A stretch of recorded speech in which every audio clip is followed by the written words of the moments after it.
Hi hello అందరూ ఎలా ఉన్నారు? నేను మీ అభినాయకుని. నేను వసంత నవరాత్రులు ఎలా జరుపుకున్నానో ఈ వీడియోలో డే 1 నుంచి డే 9 వరకు ఇస్తున్నాను. చాలా మందికి శరన్నవరాత్రులు మాత్రమే తెలుసు, దసరా అప్పుడు మనం చేసుకునేటివి.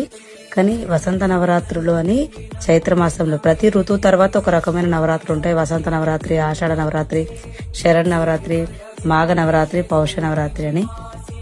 ఈ చైత్ర నవరాత్రులు మాత్రం మనకు ప్రకృతిలో కొత్త జీవం. అంటే ఇక్కడ చైత్రమాసం కాబట్టి కొత్తగా పూలు వికసించడం, వెదర్లో చేంజెస్, దుర్గాదేవిని ఆరాధించడం వల్ల మనకు ఆరోగ్యం, ధైర్యం, మనశ్శాంతి కలుగుతాయని నమ్మకము.